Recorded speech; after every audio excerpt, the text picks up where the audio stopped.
Hello everyone, welcome to Yuktix team. Today in this video, we will know some information on powdery mildew disease, which is one of the most important disease of the grapes crop. Powdery mildew disease is persistent and most widespread fungal disease in the world. In the case of poor management of field, it can cause severe crop losses and also affect wine quality. Now let us know the favorable conditions for powdery mildew infection. Temperature ranging from 20 to 25 degrees Celsius are ideal for infection and disease progression. High relative humidity ranging from 40 to 100% is sufficient for germination of conidia and infection. On the other hand, temperature ranging above 35 degrees Celsius can prevent the conidial germination. In this slide, we can see how symptoms show up on the crops.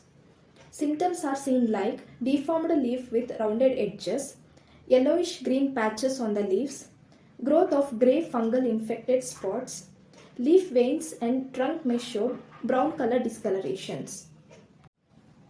Let's see what are the cultural practices which can prevent infection. Selecting open space which gets direct sunlight that promotes good air circulation. Cut and train vines properly. Do not apply nitrogen fertilizer at the end of summer season. Irrigate early in the morning and prevent overhead irrigation.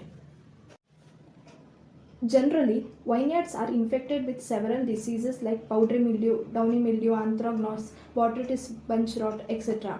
To effectively manage and avoid these disease infection in the crop, we are installing Yuktix device and automatic weather station. From this, we collect data and through Yuktix Gigabits app, we prepare disease forecast models. After analyzing weather conditions of the farm, we send disease forecast alerts. By installing automatic weather station, you can check temperature, humidity, leaf wetness, rain, etc. Considering this data, after analyzing the infection stage of the disease in your farm, our agri experts and scientists recommend sprays to be taken in your farm. So if you want our automatic weather station to be installed in your farm, please contact our team. In the next video, we will come up with another disease information. Thank you.